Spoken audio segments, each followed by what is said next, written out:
हमारे चैप्टर का नाम है the beach. Read this story and answer the questions that follow. इस स्टोरी को पढ़ो और इससे रिलेटेड जो भी क्वेश्चंस हैं उनका आंसर करो। There was a lot of bustle outside the school gate as the children got in to the buses. अब ये बोल रहा है कि स्कूल गेट के बाहर बहुत ज्यादा शोर शराबा था जैसे ही बच्चे अपने बसेस में चढ़ने के लिए जा रहे थे। The parents were around the buses. जितने भी पेरेंट्स थे वो सब बसेस के पास खड़े थे। They were telling them what to do and how to be careful. वो बच्चों को बता रहे थे कि कैसे आपको अपना ध्यान रखना है, मतलब अपना ध्यान कैसे रखना है वो ये बता रहे थे। The students of class 2 were going for a picnic to the beach. Second class के बच्चे उस दिन पिकनिक पर जा रहे थे। कहाँ जा रहे थे? बीच पर जा रहे थे। दे रीच्ड द सी शोर बाय 10 AM। अब वो सी शोर कब पहुंचे, यानी कि बीच पर कब पहुंचे? 10 बजे। The beach was lovely. Santosh and Meera got busy working with wet sand. जो बीच था वो बहुत सुंदर था और जो संतोष और मीरा थे वो वेट सैंड के साथ खेल रहे थे। They make a model of a castle with the sand. जो वो संतोष और मीरा ने क्या करा, एक सैंड का कैसल बना दिया। कैसल मतलब एक पहाड़ या फिर एक किला टाइप बना दिया और वो उससे खेल रहे थे। Then each teacher took the children in groups of 4 to the water. अब टीचर ने क्या करा कि 4-4 बच्चों का ग्रुप बनाकर उनको वो पानी की तरफ लेके जाने लगी, यानी कि सी की तरफ लेके जाने लगी, बीच की तरफ। Each group spent half an hour in the water. और जो उन बच्चों का ग्रुप था उन सब ने आधा घंटा अपना पानी के अंदर खेला, जो भी उन्हें करना था उन्होंने वो किया। They loved the big waves which went over them and got them wet. उन बच्चों को वो वेव्स बहुत पसंद आई जो उनके जिन्होंने उनको पूरा गीला कर दिया। उनको बहुत ज्यादा मजा आ रहा था उस चीज में। After everyone had there turn in the water they change their clothes and different kind of snacks and rested a while. अब क्या हुआ, जब सब बच्चों ने अपना पानी में खेल लिया तो उन्होंने अपने कपड़े चेंज करे और उसके बाद उन्होंने अलग अलग तरीके के स्नैक्स खाए और थोड़ा सा रेस्ट किया।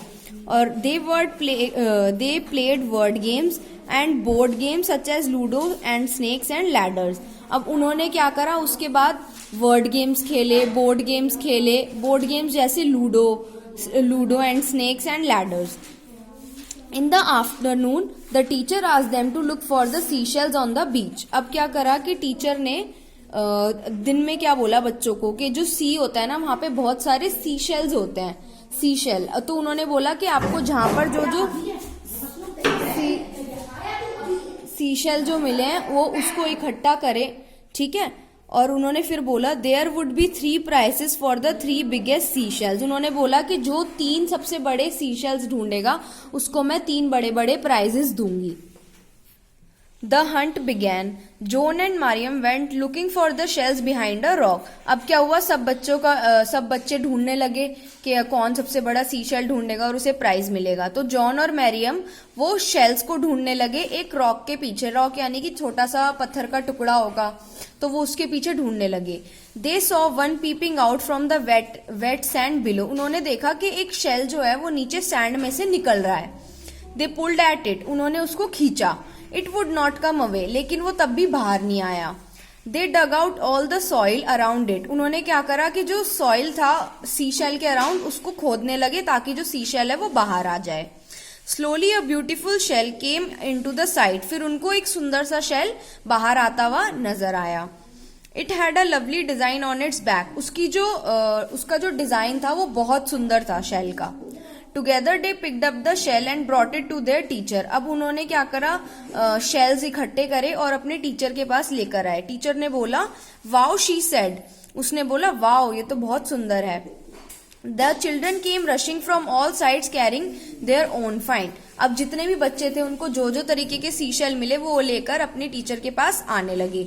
सम of them were very beautiful indeed but none of them match the size of the shell. अब उन्होंने बोला है उसमें से कुछ तो बहुत सुंदर थे लेकिन जो सबसे बड़ा शेल जॉन और मारियम को मिला था कोई उसके जितना सुंदर नहीं था और ना उतना बड़ा था। Miss Regina took it to the water front to wash it clean. अब जो सीशेल था वो थोड़ा गंदा था। क्या होता है कि उसके अंदर ना सैंड भर जाती है, जो मिट्टी होती है वो भर जाती है। तो उनकी टीचर ने क्या करा कि वो सी के पास ले गई उसको क्लीन करने के लिए। It was a full 15 minutes before she bought it back. उसने उसको 15 मिनट तक धोया अच्छे से. The under side was gleaming white. Under side क्या होता है? जो सबसे नीचे का पार्ट होता है शेल का, वो बहुत ज्यादा चमक रहा था.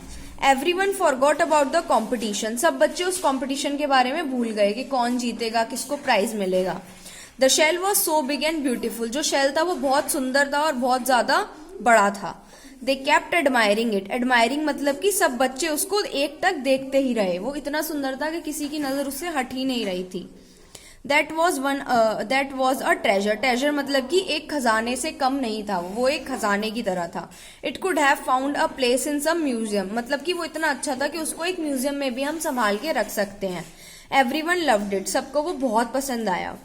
The teacher said that they would put the shell in a glass case in the school where everyone could see it. Teacher ने बोला कि अब इस शेल को हम अपने स्कूल में जाके एक ग्लास के बॉक्स के अंदर या ग्लास के केस के अंदर रख देंगे ताकि जितने भी बच्चे हैं स्कूल में वो उसको देख पाए.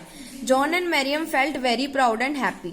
जॉन एंड मरियम को अपनी इस जो उन्होंने शेल खोजा उसके ऊपर बहुत ज्यादा खुशी थी और बहुत ज्यादा प्राउड फील कर रहे थे.